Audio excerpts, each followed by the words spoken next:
the third dynasty of out in ancient Syria, that area. The third dynasty of was probably the most powerful.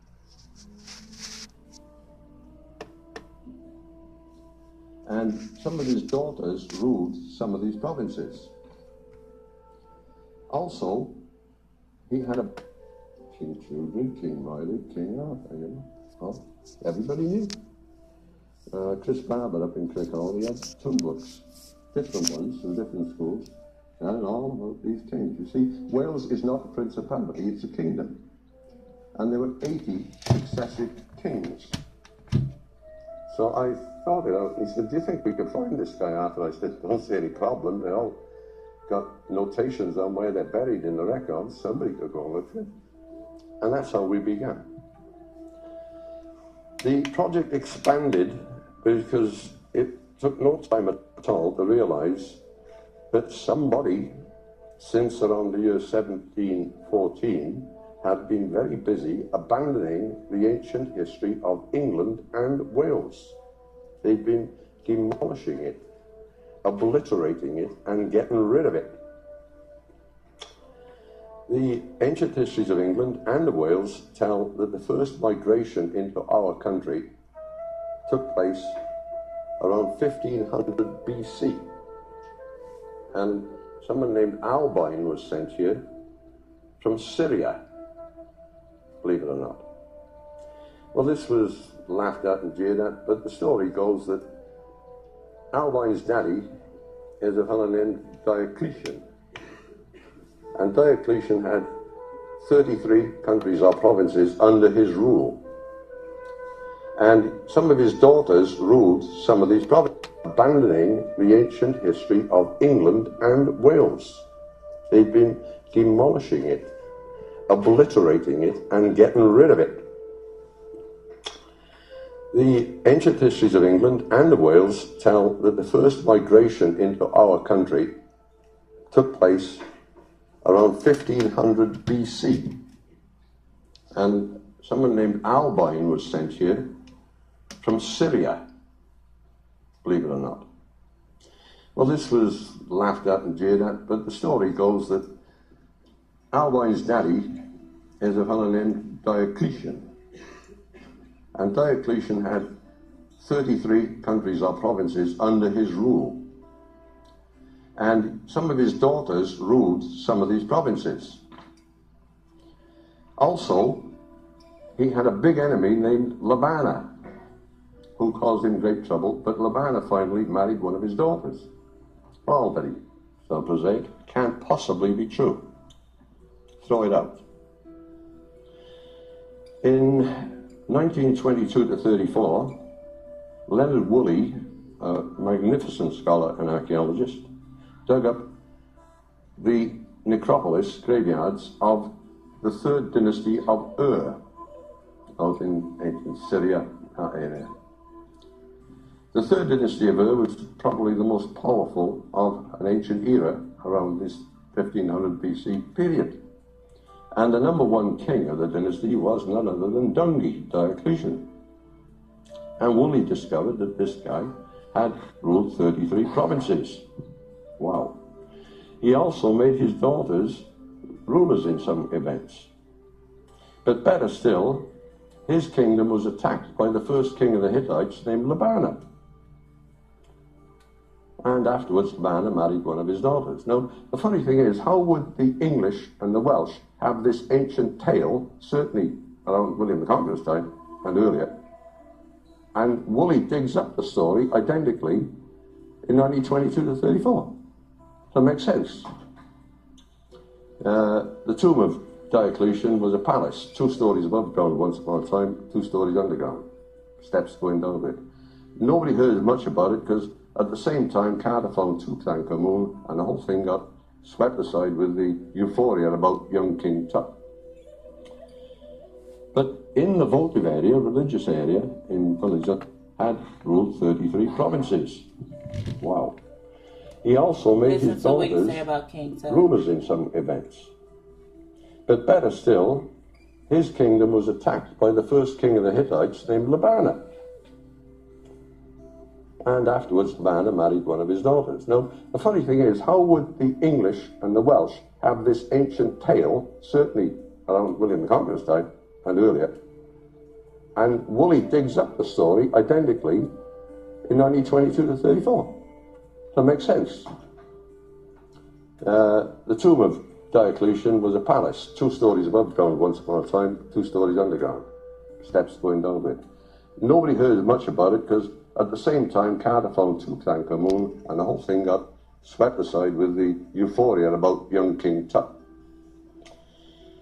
But in the votive area, religious area, in one of these underground rooms, there was a table of metal, and on it was little reclining bulls and standing ones and sheep and orbs, balls. Doesn't sound much. Just before the war, they dug up the Lexden Mound, right, in Colchester. Kinvelin, Yellowhair is supposed to have been buried there. In the Lexden Mound, they found a votive area, religious. And there was a metal table, and on it were little bulls and little sheep and balls. They're in the museum in Colchester. Identical. Absolutely spot on identical. Now, when you find this sort of thing, you have to have a little thought. Now, maybe there's something in this history. Now, I know that the archaeologists fiddle with the radiocarbon dating. I can come to that later, and they do. 1939, they found 3 ships in the Humber, in the mud. And they said, oh, wow, Viking ships. Gotta be. About 10 years ago, somebody had a bright idea of carbon dating some of the wood. Not Viking. The date they came up with was 1550 BC. Now that's about the time that we're getting invaded by these people from Syria, you see. So they had to get out of this one, and they said they're Egyptian ships. They don't look anything like ancient Egyptian ships. Nothing at all. They subsequently, I'm informed by Ralph, redated the carbon dating. What the archaeologists are doing, and it's quite illegal and corrupt, they're taking every ancient date before 600 BC, dividing it by 80 and multiplying by 100. And they do that to cover up the fact that Egyptian ancient history is in a right old mess. And the date they came up with was 1550 BC. Now that's about the time that we're getting invaded by these people from Syria, you see. So they had to get out of this one, and they said they're Egyptian ships. They don't look anything like ancient Egyptian ships. Nothing at all. They subsequently, I'm informed by Ralph, redated the carbon dating. What the archaeologists are doing, and it's quite illegal and corrupt, they're taking every ancient date before 600 BC, dividing it by 80 and multiplying by 100. And they do that to cover up the fact that Egyptian ancient history is in a right old mess. And the dates are wrong. Now, I've written to some of them and said, well, why don't you divide by 95 and multiply by 40? Or why don't you divide by 67, multiply by 200? You know, why this formula? But it's the one that gets them into the right bracket. And you only got to do a few calculations yourself to see how it works. So we were into ancient British history, and we realized we were in a big way. Some of the early historians of the Norman era, William of Malmesbury and Matthew Westminster, about 1130 and 1120, those periods, they made lists of all the people who'd come into Britain over the history. Right? Amongst them, they listed the Ealda Susenas. The Ealda Susenas are the old Syrians. We're back to Albine again. And they said where they lived. So if anybody ever worried or thought, how did the name Surrey come about before 600 BC, dividing it by 80 and multiplying by 100? And they do that to cover up the fact that Egyptian ancient history is in a right old mess. And the dates are wrong. Now, I've written to some of them and said, well, why don't you divide by 95 and multiply by 40? Or why don't you divide by 67, multiply by 200? You know, why this formula? But it's the one that gets them into the right bracket. And you only got to do a few calculations yourself to see how it works. So we were into ancient British history, and we realized we were in a big way. Some of the early historians of the Norman era, William of Malmesbury and Matthew Westminster, about 1130 and 1120, those periods, they made lists of all the people who'd come into Britain over the history. Right? Amongst them, they listed the Ealda Susenas. The Ealda Susenas are the old Syrians. The old Syrians. Albine again. And they said where they lived. So if anybody ever worried or thought, how did the name Surrey come about? Because you got it. Surrey, Syria. If you read Homer's second book, the Odyssey, that's attributed to him, Ulysses comes home from his travels. He meets a bailiff who's looking after his farms for him. He says, where did you come from originally? He said, I come from a great big island out in the Western Ocean, Britain probably. It's called Syria. So the idea of this Albine thing, what I'm trying to get at, is our histories are well founded. The second migration into the UK is the Brutus migration, okay? And Brutus is a great-grandson of the grandson of Aeneas of Troy. Okay, Brutus. Now, if y'all go to my videos that I just did, was Israel and Ireland. If y'all go on there, I'll talk about Brutus. Now, we know Brutus, come from the bloodline of Zerah Judah, okay? He comes from that bloodline. Let me go ahead and give y'all a visual real quick. So I'm not even gonna play with them because they ain't gonna play with me. Okay. This document is called the Royal House of Britain. Okay. At the United Kingdom coat of arms. Okay. So let's get into this bloodline. Okay. We're going to go back to that one, but I'm talking about the one he talking about, okay? Now,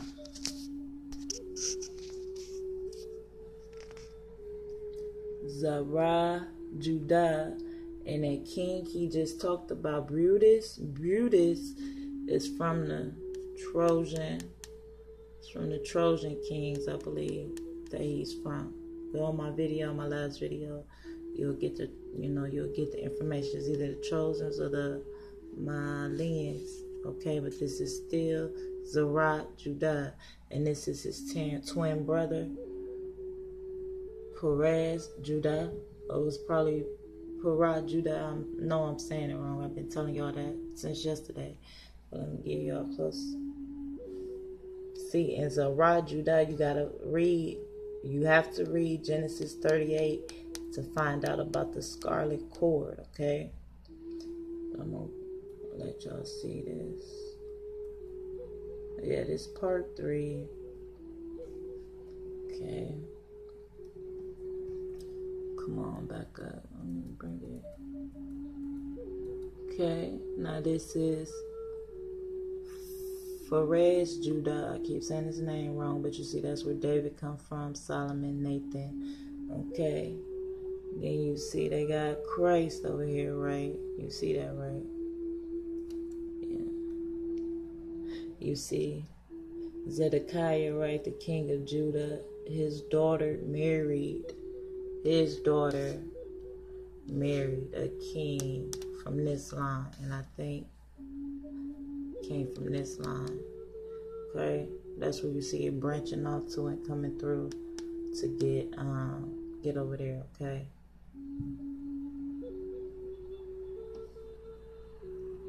This word right here, Malaysia, that makes me think of I was thinking about the Merovingians, because when I did my drop on the Merovingians, it was about the Frankish, I got into the Frankish kings, but, yeah, so this is it. You see, they got Christ on there.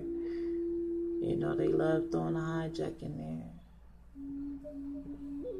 You see the Virgin Mary. So the Virgin Mary came out of Nathan. So it wasn't directly through David and through Solomon. It came out another heir, so it didn't. You know what I'm saying? But anywho, we just don't. Y'all see, right? Y'all see the map?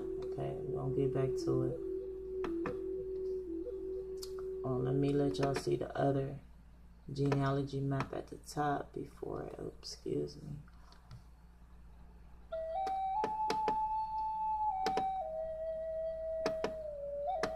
Okay, turn it this way so y'all can get a nice little view of it.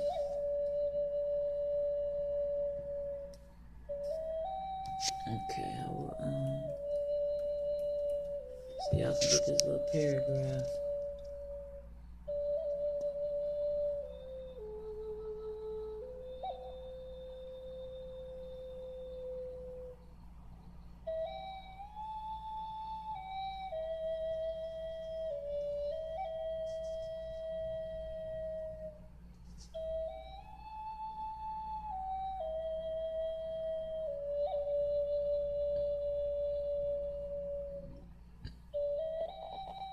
Excuse me.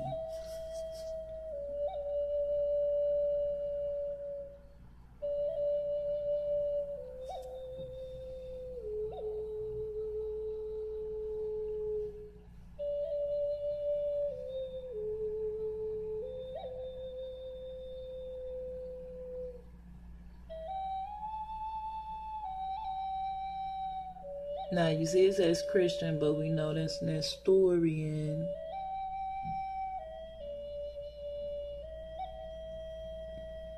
Nestorian, okay. I'm gonna flip it back around. Okay, let's get back to the video. We got a problem. Because Brutus is supposed to come here about 150 years after the fall of Troy, he's an old guy, and he arrives in 500 BC. That would make the fall of Troy around 650 BC. And we all know that the Greeks, with their mathematical calculations, they decided the Trojan War took place sometime between 1134 and 1335 BC. They don't know quite when, and they got there by mathematical calculation. In Rome, there was a mighty row just before the Christian era, because Horace and Virgil and others were saying Roman history starts with Aeneas building the walls of Rome, really, after Romulus, and therefore the Trojan War is 650 BC. The Hebrews thought the Trojan War was 650 BC. Read Josephus. He thinks Moses is around 1700, and he says it's Trojan War 1,000 years after Moses. The Franks had a history of their kings, going back to Antenor of Troy. And there we are, here we go again, 650 BC. Funny thing is that if you read Greek and other histories, they say after the Trojan War, a strange, dark period descended upon Greece. No one lived there, no one died there, no one built anything, no one made anything. Nobody lost anything that we could dig up and find. It's Rip Van Winkle land. And suddenly a trumpet blows and everybody's up and running again. There's a 550-year gap. The same gap is appearing. There's a very fine book written by Peter James and 4 other archaeologists. It's called Centuries of Darkness.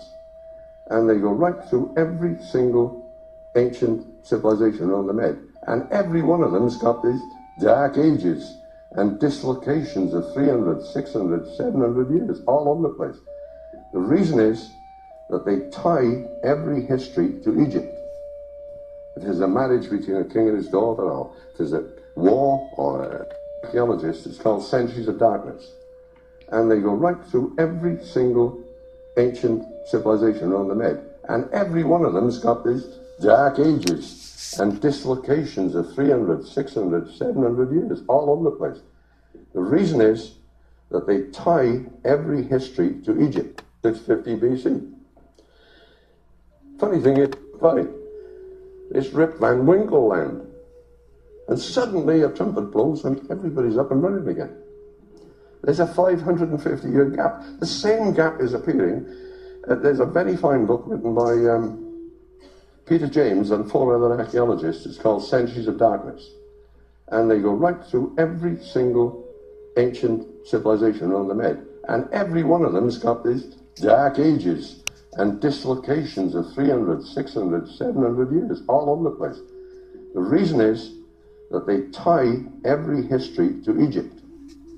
If there's a marriage between a king and his daughter, or if there's a war or a trade agreement, it's always tied to Egyptian dates. And if there's one thing that's well known in historical and archaeological circles, the history of Egypt is a gigantic mess. It's one hell of a muddle. That affects us. It affects us in that it makes a mess and a nonsense of our history. Brutus getting here 500 BC. So they say, oh well, Brutus is a myth. He never existed either. Trojan War never existed. That's the Anglo-Saxon style of view. Then Schliemann goes out to Troy, or Hissarlik, 1873, and 1876 he says, this is Troy.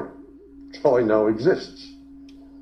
I got a book, 1891, by an Oxford guy, saying Troy never existed. It's a fiction in the mind of Homer. Hang about. They found it years before. But if you can say Troy is a fiction, you see, therefore all British ancient history is founded on a fiction. And this was what they actually did. They proposed that all our history should be abandoned because it was fictional. Why should it be abandoned? We don't agree. Why should it be abandoned? Why do they want so bad to abandon been into this the history that way, the other way, of Britain, of England? Now, in Wales and in England and in Scotland, there was an ancient alphabet. Right? Julius Caesar describes it. Others mention it. Right? It's said that Ammianus Marcellinus said that we got it, the Greeks got the alphabet from the Brits, which actually turns out would be logical. Caesar says it's similar to the Greek alphabet. So, in 1936-7, the BBC, which was the voice of God then, the BBC radio, it was the only radio in Britain, there was no TV, and the state made damn sure nobody had a private radio, launched a huge campaign, and part of the campaign was the destruction of ancient British history. And they declared that the ancient alphabet was a complete forgery invented in roughly 1800 AD, 200 years ago, Napoleon's time. And the villain of the piece was a fellow named Edward Williams, who was a great copier of old manuscripts. You see, in Britain, manuscripts rot, and they fade, and they get wormwood, and they get damaged in fires, and that, you know. So they kept recopying them down the years. So the Colburn alphabet is total forgery. Well, that doesn't explain how it's on stones in Scotland, which are comfortably dated to around 500 AD, which is only 1300 years before it's forged. It doesn't explain how Llewellyn Shawn wrote down the ciphers of the alphabet in 1550. It doesn't explain why there are stones in England with the Colburn alphabet on it. 1852, 28 feet down, they dug up a stone in St. Paul's Churchyard in London. Plastered with it. Can't be right. There are stones in Wales, same alphabet. English people who wrote sort of travel itineraries around Britain, various things, they noted several stones. And in the pre-photograph age, they drew pictures of stones in England which had same Colburn alphabet. So, if you get to wonder what's going on, we decided we'd look at it in some detail. We found a poet who died in 1367 was on about the Colburn alphabet. We found two others around the 1420, 1425 period, wrote about it, mentioned it, it existed. And another couple in the 1440, 1450 period, we went back 400 years before it's forged. And another couple around 1470. 1582, Rhys Goch of Alder Street wrote a poem describing and lampooning this ancient Colburn alphabet. He'd have a job, because if it's written in 1582 and it didn't exist until it was forged in 1800, it's something wrong. So we decided the alphabet was genuine. We then discovered that in 1797, a writer said that the British Common alphabet was identical with the alphabet in Italy, the Etruscan alphabet, which is also in right here, Switzerland. And it was also identical with the Pelasgian alphabet, which means the Aegean and ancient Asia Minor, Turkey. It's identical. Well, that was we know cipher. And we also have the Welsh language, 4,000 years old. So we took some of these inscriptions, and we said, well, that's a G, that's a W, that's an E, you know. To tell archaeologists and scholars and linguists, they don't even answer your letters. You see, we're not working for a university. Thank God. Well, we're not brain dead. Temple. Now, everything from the temple would include the ark, right? He also took he had found the mummy wrapped in 32 feet cloth on the outside, right? About 2 foot wide, and it was plastered from one end to the other in, have a guess? Cauldron writing. And we wanted to see what it said, he said. So we're now back to Egypt. Now, what is coming out of all this is one simple thing. The king of Judea was Araziah, I think it is, around 790. He fought a war with Edom, a little kingdom, thought he was a big boy. He said Zedekiah, right? Hold on. So he then challenges the king of 10 tribe, Israel, right? And we wanted to get at the Zagreb shroud. Somebody had found a mummy wrapped in 32 feet cloth on the outside, huh? About 2 foot wide, and it was plastered from one end to the other in, have a guess? Cauldron writing. And we wanted to see what it said, he said. So we're now back to Egypt. Now, what is coming out of all this is one simple thing. The king of Judea was Araziah, I think it is, around 790. He fought a war with Edom, a little kingdom, thought he was a big boy. So he then challenges the king of 10 tribe Israel. So got 2 tribe Judea, 10 tribe Israel. Jehoash is the king there. Famous verse in the Bible. The thistle challenged or wanted the daughter of the great cedar tree for a wife. And a bullock came along for a drink and trod on the thistle. It's in the Bible. What it means is, you're out of your league, pal. You know, watch it. So Ahaziah didn't take any notice. He went up and he fought with Jehoash. His army was annihilated. God tied him behind his chariot and dragged him back to Jerusalem, because his capital Samaria, you see, in Israel. Pulled down 200 yards of the wall. It's in both the Kings and Chronicles in the Bible. It's in Flavius Josephus. He pulls down 200 yards of the wall of Jerusalem, goes in, takes everything from the palace, you see, and he takes everything from the temple. Now, everything from the temple would include the ark, right? He also took the family of Obed-Edom. Why did he take them? They're the guardians of the ark. They're 14 times in the Bible. So we said, hey, the ark's gone to Samaria in 790. Isn't that interesting? Now, it interested us because we translated the Agnome tablet in Italy, Etruscan. It's a big bronze tablet. The academic view is, they look at it, they can't read it, but they think it's a menu of a restaurant. No, I'm telling you. Now, a bronze tablet, we're talking about 500, 600 BC, is immensely valuable. You know, kings had bronze tablets, not restaurants.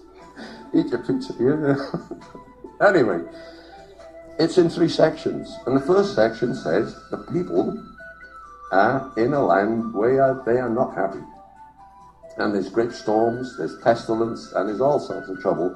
So they leave under a chosen leader.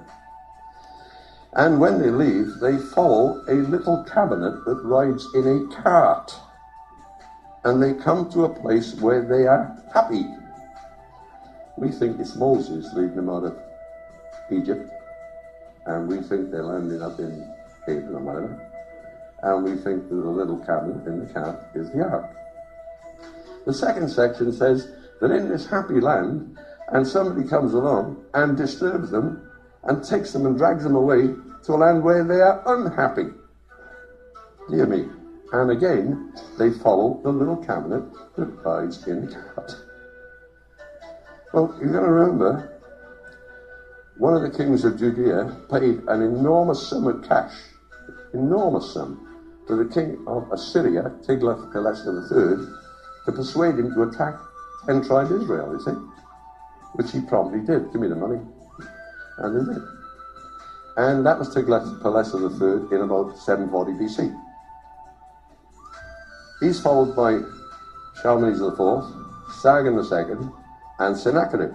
Each one of them deported huge numbers of people from 10-tribe Israel up north of Haran towards Armenia. So it's in records. Now, Sennacherib transported 202,020 people in one go. So these are not moving small movements, they're taking the people away. They moved in other tribes then from Persia, which became Samaria. It became Samaria, no longer 10-tribe Israel. So we got the 10 tribes of Israel now up north of Haran. And they've followed the little cabinet in the cart. Now the third section of the Agnoni tablet says the people are not happy where they are, they've had it, and they decide to move off again, and they move off following the little cabinet riding in the cart. And they go through many lands, and they arrive at the sea, where they take ship. And well, obviously, if that's the Dardanelles, that's the journey of the people called the Cymry. The Assyrian records call them the Cymry. Khumry. Right? They're on stelae in Assyria as the Cymry, King Jehu is.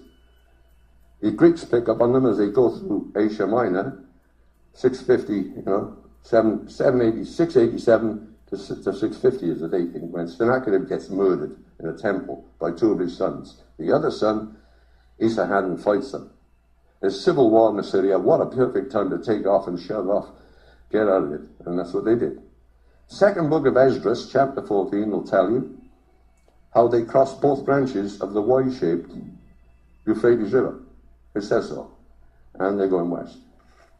Greeks then met them knew them in Turkey, Asia Minor, called them the Kimmerai. They were really a menace. Everybody said, oh, they've come to all, let them in, get them out. The Kimmerites or the Shemites? There's too many of them, you see. And half of them go to Etruria. That's in Herodotus. Half of a nation goes to Italy, Etruria. The other half stayed there till about 500. And then they come to the UK. Now we knew if that little box that rides in a cart is the ark taken from Jerusalem, not south by little baby Menelik in his carry cart to Ethiopia, went north, right? And if it went north and it went to Dardanelles, it either went to Italy, Etruria, or it came to the UK. Didn't it? What's a grail? Spell a grail. G-R-E-A-L. The proper spelling. Manuscript of 1106, Earth St. Grail. 6th year of Henry I. Earth St. Grail. Big manuscript. Okay, family. Y'all, I know y'all want to watch some more of it because he's getting deeper, but his name...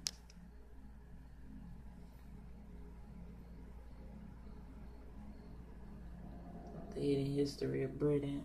It's getting good, y'all, but I got something else I want y'all to see, so we just can't stay right here. Okay? Excuse me. We just can't stay right here. We got things to do. Things to do.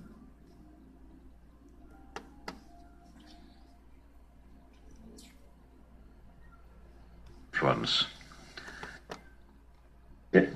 Following the path greatness of Solomon, king of Israel, who reigned from 1015 to 975 BC, the power, the wealth, and the influence of Phoenicia as a maritime nation was immense, and had been so throughout prior centuries.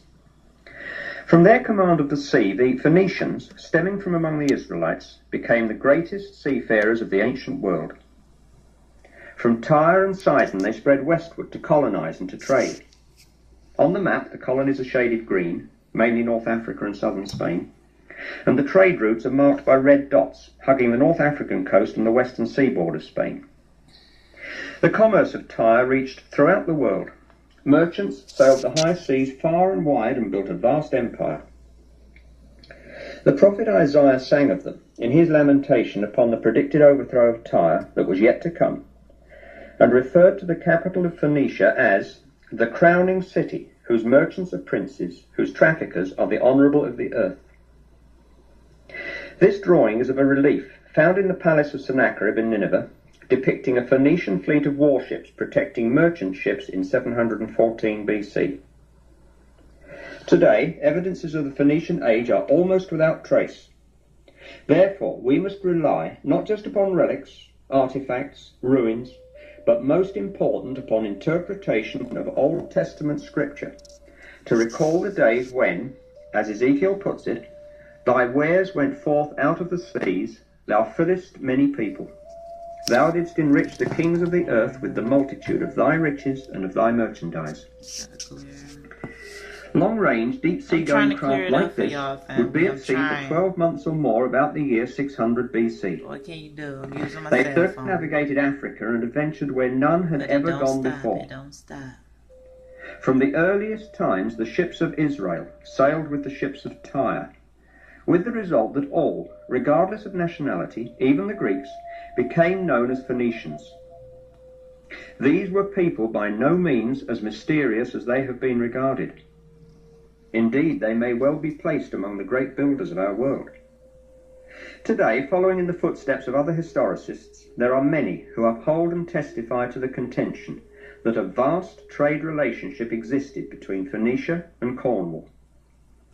Diodorus Siculus, who lived in the time of Augustus, BC 20, described it at length and in detail. Here, in part, is how he marked out the very sea and land routes that the Phoenicians followed. He writes, "This tin metal is transported into Gaul, the merchants carrying it on horseback through the heart of Celtica to Marseille and Narbo. Posidonius, who also travelled to Britain about 80 BC, also wrote about the tin mines of Dumnonia, which is Devon, and Balerium, which is Cornwall. So there it is, long before Christ was born, we find most exactly described the traditional and well-established route that some 80 years or so later was to be followed by Joseph of Arimathea and his fellow missionaries when they came to Cornwall and Somerset. The isles are far off, as Jeremiah and Isaiah put it, following the path of the trailblazing tin merchants. Contemporary literature there is in plenty to help keep alive the traditions that make Britain the first of all nations to accept Christianity as its national religion.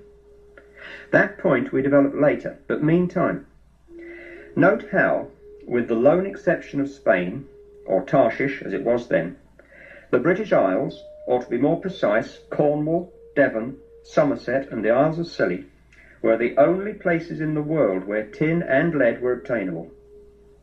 Ezekiel, when speaking to the people of Tyre, said, "Tarshish was thy merchant by reason of the multitude of all kinds of riches. With silver, iron, tin, and lead they traded in thy fairs." King Solomon's fleet of Tarshish must have actively participated in this trade, and no doubt the bulk of the mineral riches spoken of by Ezekiel were derived from Spain and the British Isles, since, being skilled in navigation and the nautical applications of astronomy, distant voyages posed no problem for the Phoenician sailors.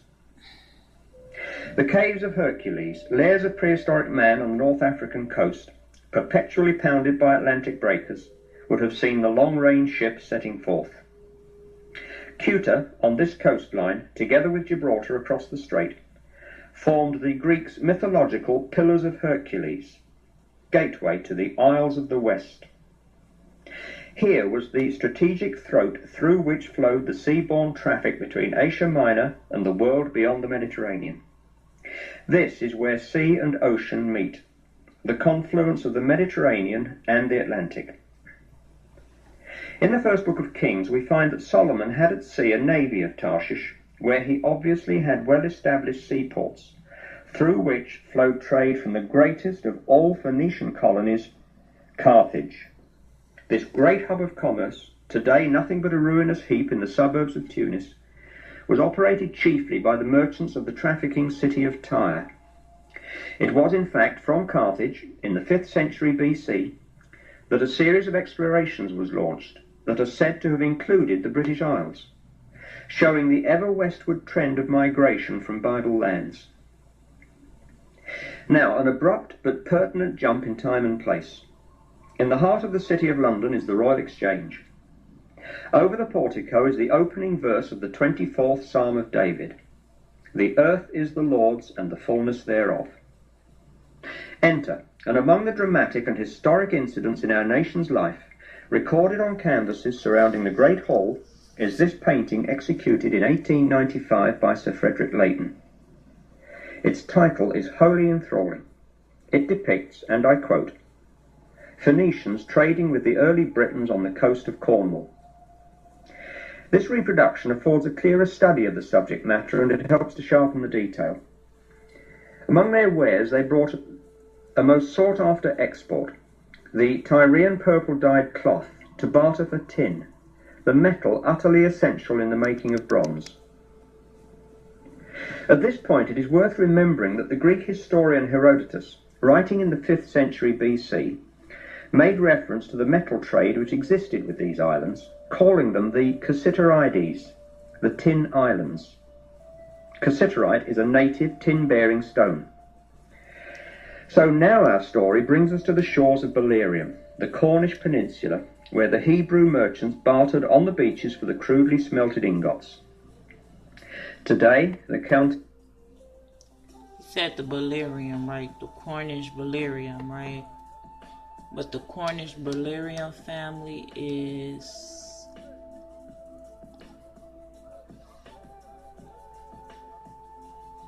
Where is it? Come on. Coriander. Yes. Coriander.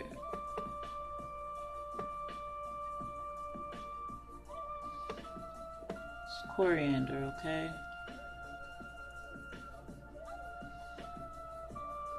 It says this coriander is also known as cilantro. Chinese parsley is an annual herb.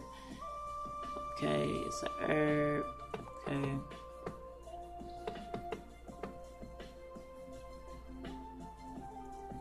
English 1400 word coriander derived from Old French coriander, Latin coriandrum. Okay. Says the history of this coriander seed. Says coriander grows wild over a wide area of Western Asia and South Europe. Promptly, the comment is hard to define exactly where this plant is wild and where it only recently established itself. Okay, so it's hard to tell. Okay, it's leaves. I'll show you some pictures of it. I'm just strolling. I'm telling y'all, here it is. I'm not even showing y'all the pictures of coriander, right?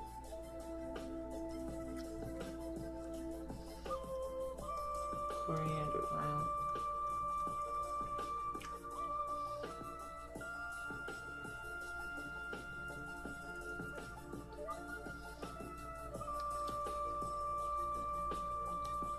It says 15. It's okay. Okay, I'm looking for something. Hold on. Give me 1 second. Give me 1 second. Okay, it says the dry fruits. The dry fruits are known as coriander seed. The word coriander in food preparation may refer solely to these seeds as a spice rather than to the plant. The seeds have a lemony citrus flavor when crushed due to those things inside of it. Okay. It says you can also eat you can also make oil. Okay, it says having a deeper, more intense flavor than the leaves. The coriander roots are used as a variety of Asian cuisines like Thai dishes, soups, curry. Okay, it says that it is what got me when I was reading is just saying like things is in food or whatever. Okay, it says even the Zuni has adopted coriander to their diet. But they had a map on here, and I think I actually passed that.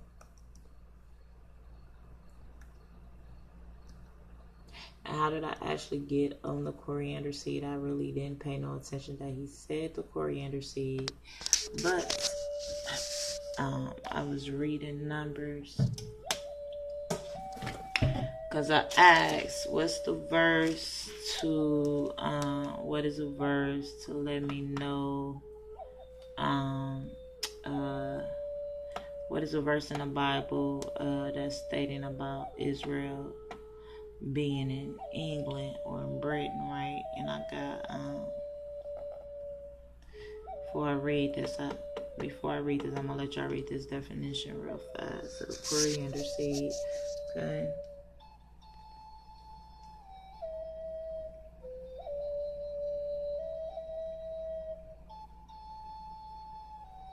You see what it says? Native to what? Europe. Okay? That's what I was looking for. Because it has a map that shows it. Here we go. Here's the map. Okay?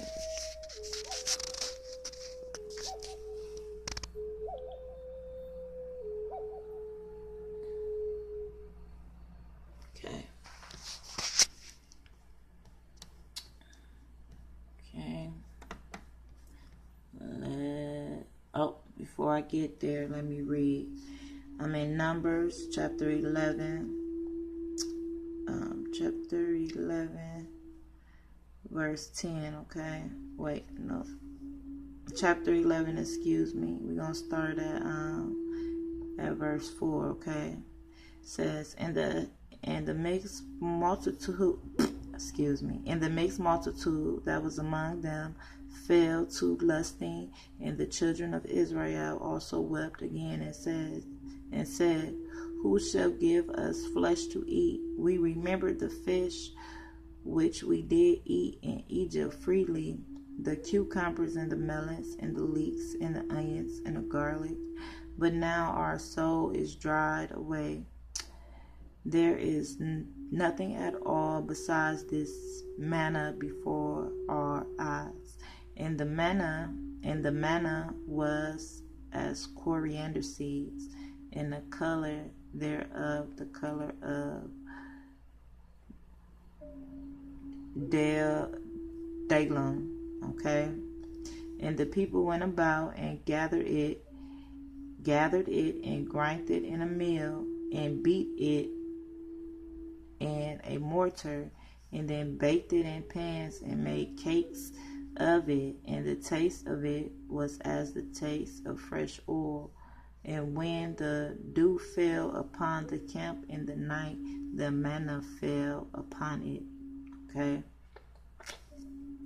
So the Most High was raining down coriander seeds. Manna, we think manna has some type of already made food, but manna is actually coriander seeds. Okay. Is profusely studded with the gaunt granite engine houses, the crumbling brick stacks and the ruined calciners, the overgrown ruins of 100 years or more, the remains and debris of an industry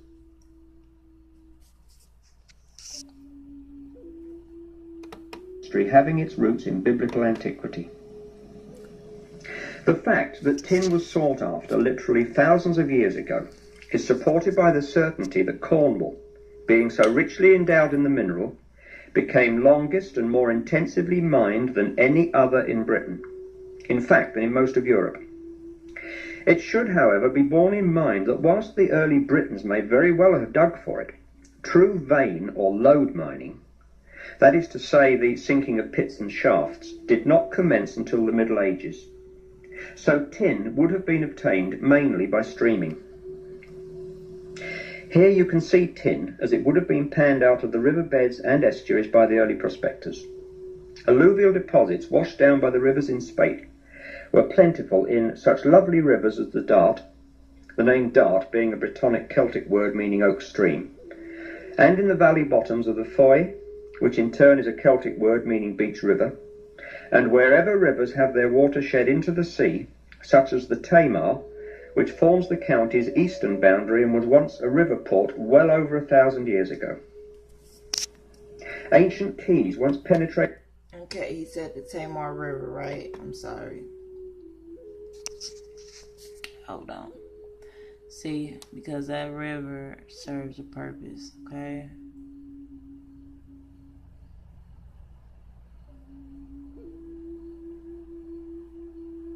Sorry, I got a lot of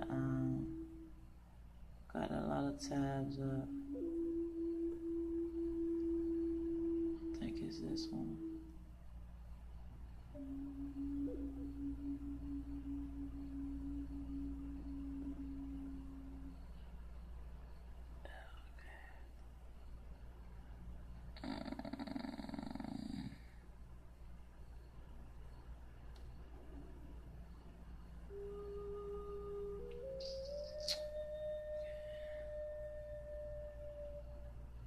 Okay, I can't find it. But Tamar is the mother of Judah's twin boys, Zerah and his brother that I keep getting his name wrong, okay? But that is their mother. And then in England and Britain, a river was named after her, okay? A river was named after her. We're going to look up what her name means since I can't find what I had about the river. Okay, I'm going ahead and put her name in and we're going to get right back to the video. Okay, see what her name means. Let me get back to it, okay. Tomorrow.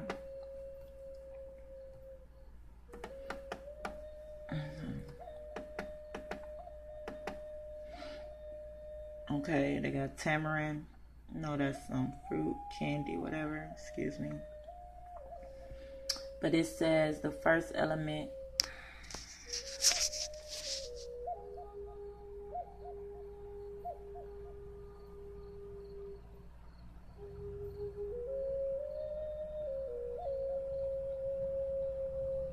Okay.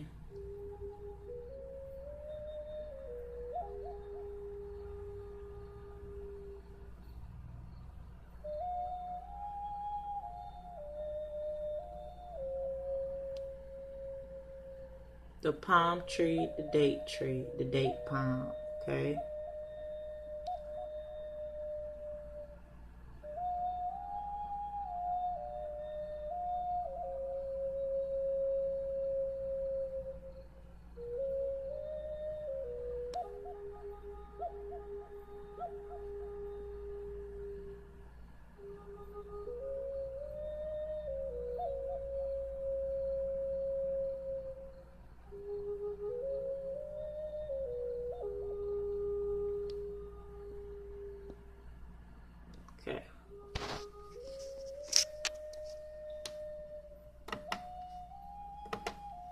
The reaches of the river here at Morwellum. The deserted streamworks which once existed here were known by the labourers of a century ago as Atal Saracen. Atal is an early Cornish word meaning remains. The name Saracen after the nomadic people of the Syro-Arabian desert. Here is a relic from those days. The St Maur's Tin Ingot at Truro Museum, Cornwall, dredged up from the Fal estuary in 1812. It weighs 158 pounds, more than the weight of an 11-stone man. Its description in the showcase says that it is pre-Roman and that no European ingot datable to the Roman period or later is known to have had this shape. It goes on to say that Diodorus Siculus supports this when, in or around 50 BC, he wrote, saying that the tinners of Belerium smelt and purify the tin, and beat the metal into masses shaped like astragalli, and carry them to a certain island lying off Britain called Ictis, most probably St. Michael's Mount. During the ebb of the tide, the intervening space is left dry, and they carry over into this island the tin in abundance in their wagons. Here the merchants buy the tin, and it is then carried over to Gaul, and after travelling overland for about 30 days, finally they bring their loads on horses to the mouth of the Rhone, evidently to the city of Massilia, founded by the Greeks and which today we know as Marseille. One further look at the ingot, and a comment on the shape-describing word astragalli. Astragalos is the Greek word for knuckle bone, and metal cast in this shape made it easy for 2 men to carry by hand, and facilitated portage and loading when strapped to pack animals. Ingots are still being found. These roughly shaped blocks of tin were discovered in 1974 at Pras Sands, less than 20 miles from Land's End. There seems no doubt that they are from the same period. Are we not now entitled to consider these early Britons in the light of what Camden tells us in the first volume of his Britannia, published in 1806, concerning the Israelitish tribe of Asher, which stemmed from the 8th son of Jacob?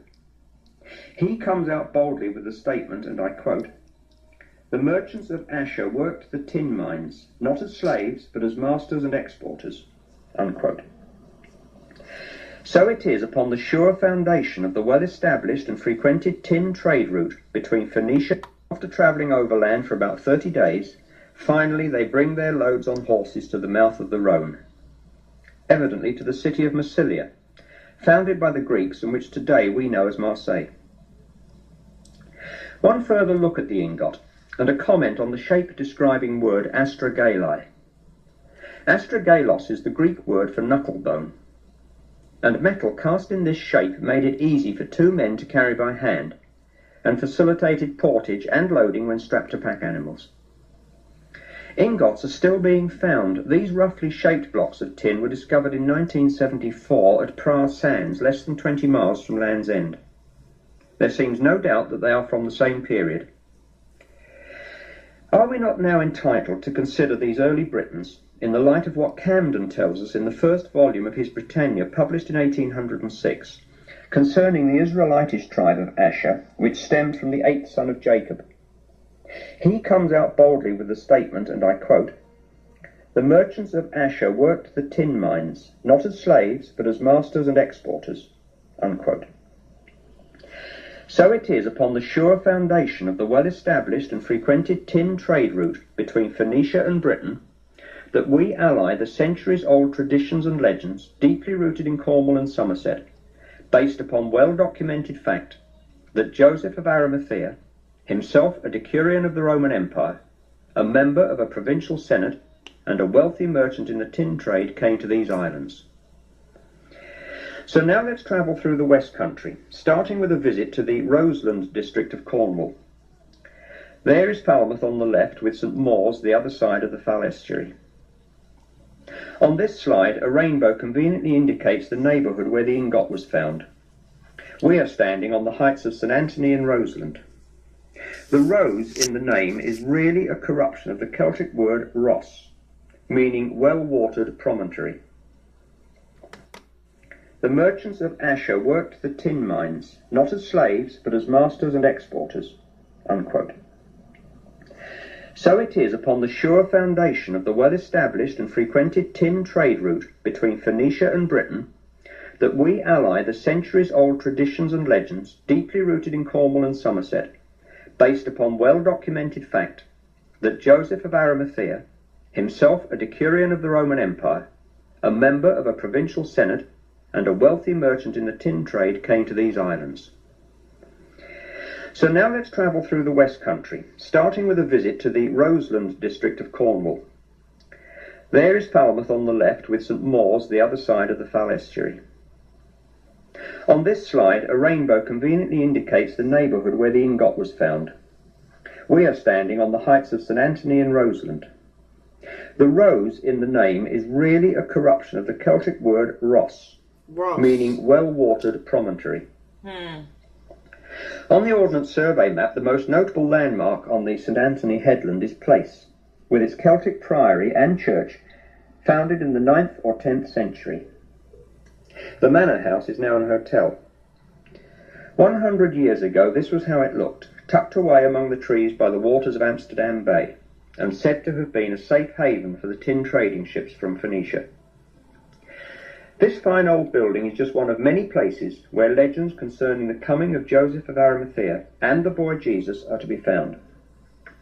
Firstly, we pause at the St Anthony Church to say that the period we will be concerning ourselves with from now on is AD 13 to AD 63, which embraces within it the unrecorded 18 years in the boyhood and young manhood of our Lord between the ages of 12 and 30. When we recall the account of the finding of the Saviour in the temple in Jerusalem, as depicted in Holman Hunt's beautiful painting, we begin to border upon the missing years, as they are called. If, as a boy, our Lord was brought on one of Joseph of Arimathea's voyages, then there would be logical reason for this. I'm just saying, but that just Most authorities agree that Jesus' mother became widowed while our Lord was still young. And according to law, guardianship of a fatherless son devolved upon an uncle. And was not Joseph great-uncle to Jesus? This fact would provide a simple explanation, and then consider this thought. That's 12 years old. Is it not amazing that a boy of 12 should be addressing the elders in the temple, bearing in mind that if any youths of this age were still living, they would obviously have escaped the slaughter by Herod of all the children from 2 years old and under that were in Bethlehem and the surrounding country?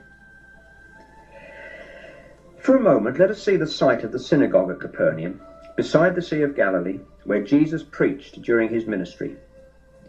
This is how it appears today. The doom pronounced upon it is reflected in its ruin. But look at this stone, the base of a fallen pillar. On it is carved the image of the Ark of the Covenant. Ever since the time that Moses hewed the commandments on the 2 tablets of stone on Mount Sinai, historic pronouncements have been engraved on stone.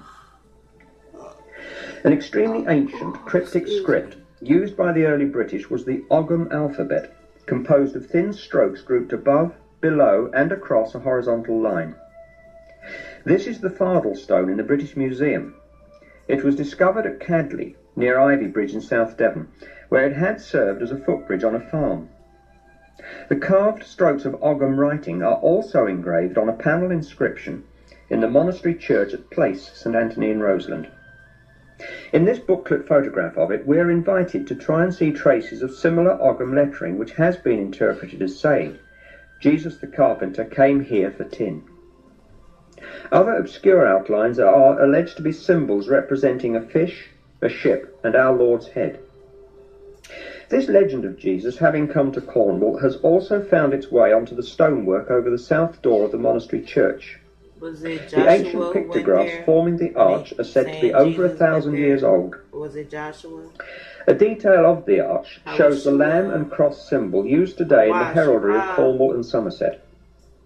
2 of the abstracts are carved in the frieze, representing 2 thorns and 2 palms, and to the right a symbolic church, a microcosm of our Lord's life. We go north now to St Justin, Roseland, where even stronger allegiance to the legend is to be detected, even to the point of rivalry. With characteristic Celtic reserve, the Cornish folk become tight-lipped if they detect any stranger scorning their persistent traditions. They are highly sensitive to ridicule.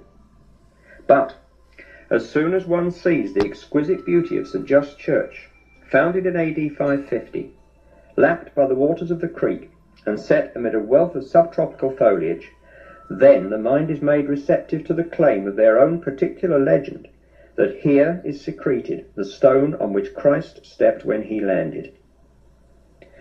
What kind of person would dare to suggest that legend has no relationship with fact, nor tradition any relevance to truth? Among the gravestones, themselves buried in centuries of overgrowth, are two wells. One is the Holy Well and stone chair of St. Maur's, and the other they call the Christening Well. The banks and gullies run with crystal clear water. It leaks out of every slope in the ground. It was in 1932, when a culvert became blocked, that they came across the stone in this cavity, and which became revered as that upon which Jesus stepped. Not in itself a very old legend, but nobody feels inclined to question what the curious but unintelligible markings on it might be. And in any case, its finding only impinged itself upon an already existing legend that goes back into the mists of time. They said that nobody want to question it, right? Because they saying, oh, this is the stone that old boy walked on, but don't nobody want to do no investigation or nothing. They just gonna take it. That's what it is. That's our problem. That was our problem, and that has been our problem for the longest. We are not using our mind and our power that we have with these brains. We depend on people to tell us, inform us, include us, but what are we doing for us as a collective whole? Why are we still expecting people to do something for us? It's time for that we do something for ourselves. I'm talking about as a nation. Because we're not going to get out of the situation we're in if we are not willing, mind and heart and soul, to be with the Creator. Because He ain't going to play no games. He ain't going to play no games. And don't be the one who escape, you know what I'm saying, the wrath of the Most High, you know what I'm saying, and you leave out these cities and go out with everybody into the wilderness. Don't be the person that don't get into the land because you've been faking it until you can make it. Don't be that person, because then that's gonna be more devastating. Knowing all your family passed away, you love, and now you can't even get into the Most High's land. That'll be really messed up. We gotta check ourselves and have ourselves in order at all times, because time is winding up, my people. You want to hear it or not?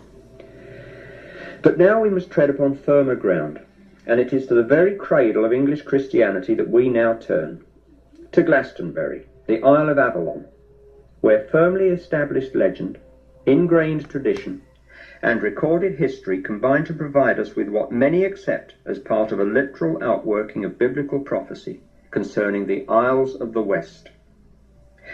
Were it possible to look at a map of this area of Somerset before and during the 1st century Anno Domini, we would have seen a very different coastline between the Quantocks and the Mendips. The waters of the Bristol Channel penetrated deep inland, filling the low-lying moorland areas of Godney, Birtle and King's Sedgemoor to Glastonbury and beyond. Certainly flood tides came in as far as Glastonbury as recently as 1811, and on the wall of St Benedict's Church in the town there was, until recently when it was stolen, a high tide watermark. A painting especially commissioned for this study provides an artistic concept of how one might have expected to see the Tor and the Wirral, also to become known as Weary All Hill, forming the centre of an island. In ancient records we find Glastonbury called Innis Vitrin, the glassy island, and later, because of the wild apples which grew in profusion, it was named the Isle of Avalon, from the word Avalar, meaning an apple. Today, as one looks across from Mount Avalon towards Weary All Hill, morning mists help one to visualise the areas of marshland and the people who live there. And just outside Glastonbury are the sites of two lake villages, one at Mere and the other at Godney. The word means Godmarsh Island. They date from about 300 BC. Excavations give us clues as to the kind of settlements these were. The wattle and daub huts, the ones in the photograph are of course museum miniatures, would surely have been the kind of dwellings that Joseph and his fellow missionaries would have built for themselves when, about the year AD 36, Joseph and his companions came to Britain by way of Gaul to preach the gospel. Surely it is reasonable to assume that this kind of structure, built from indigenous materials, would have been adopted by the men from Palestine. Remember, we are now thinking of the period after the crucifixion and resurrection, when the first ever above-ground Christian church, made of wattle and daub, was about to be built. Now let's go to some other places where, as St. Luke once said, the very stones would cry out. We're in Glastonbury called Innisvitrin, I'm going to try to catch the that. glassy island. That's why I backed it And up. later, because of the wild apples which grew in profusion, it was named the Isle of Avalon, from the word Avalar, meaning an apple.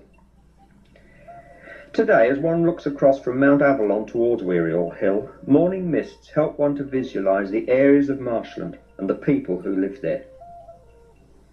And just outside Glastonbury are the sites of two lake villages, one at Mere and the other at Godney. The word means God Marsh Island. They date from about 300 BC. Excavations give us clues as to the kind of settlements these were. The wattle and daub huts, the ones in the photograph are of course museum miniatures, would surely have been the kind of dwellings that Joseph and his fellow missionaries would have built for themselves when, about the year AD 36, Joseph and his companions came to Britain by way of Gaul to preach the gospel. Surely it is reasonable to assume that this kind of structure, built from indigenous materials, would have been adopted by the men from Palestine. Remember, we are now thinking of the period after the crucifixion and resurrection, when the first ever above-ground Christian church, made of wattle and daub, was about to be built. First church above Now ground let's go to some after other the places death of where, Christ. as St. None of Luke that once makes said, sense. the very stones would cry out, were they to be silent about their traditions. This modest stream flows through Pilton 6 miles east of Glastonbury and almost alongside the parish church. Here we are made impressively aware of the story of our Lord's traditional visit as a boy. Firstly, read what the notice in the church has to say. Joseph of Arimathea, a wealthy metal merchant, first traded here for lead and copper from Priddy and green ore in the Mendips. Green ore, what an obvious name to give to a copper mining town, and it's still there just 3 miles north of Wells. Whilst tin would have been unloaded at Cornish ports, lead and copper would have been shipped out from Pilton Harbour when the landlocked village, which is now 20 miles from the nearest sea, had a I wharf. apologize if it's not straight. I'm holding Indeed, this on the phone, pulpit y'all. in the church there is an anchor boldly carved upon it. And despite the willful damage done by vandals, we see in this carving recognition like that 3 at one o'clock in the time morning, Pilton had a so waterfront excuse me. and an anchorage for boats. And on its banner we see Joseph, having recently, we might presume, become guardian of the boy Jesus and brought him on one of his journeys, bringing him by boat, having made their way up from the channel, the Bristol Channel, to Godney and on to Pilton. The other occupant we might assume to be one of Joseph's merchant seamen. How appropriate at this moment to recall the inspiring words of the Glastonbury hymn Jerusalem, written 165 years ago by the artist and poet William Blake. 165 years ago, though. And did those feet in ancient time walk upon England's mountains green? And Not was the no Holy Lamb of 2000, God not no on England's 1500, but pleasant 100 and pastures something seen? years ago. The head of Christ in manhood. This beautiful window in Pilton Church reminds us again of the unrecorded years and poses afresh the questions. You gotta dodge the hijack. Might not Jesus have spent Gotta some dodge the time in Britain hijacks, prior to his ministry? And why, considering the shattering impact of his Gotta give him a crucifixion, left, right, is there no record left, or and then an recollection of him uppercut. living in Palestine for those 18 years from 12 to the age of 30? And I just made this Pilton nigga is a a good example by which to whole life, illustrate the right? theological meaning of the word tradition. Consult a dictionary. By definition, it is doctrine held by generation after generation to have divine authority, but not originally committed to writing. And were you to linger in the village of Priddy, this is its church, lying at the top of the Mendip Hills, where the lead and copper mines continued to be worked without a break for long after the Romans came to the west of the Isles, you would likely hear the age-old proverb that still lingers on. as sure as our Lord was at Priddy. We look down now upon the Vale of Avalon and the prominence known as Weary All Hill, an anglicised version of the word Wirral, which in turn stems from a Celtic term meaning men of Israel,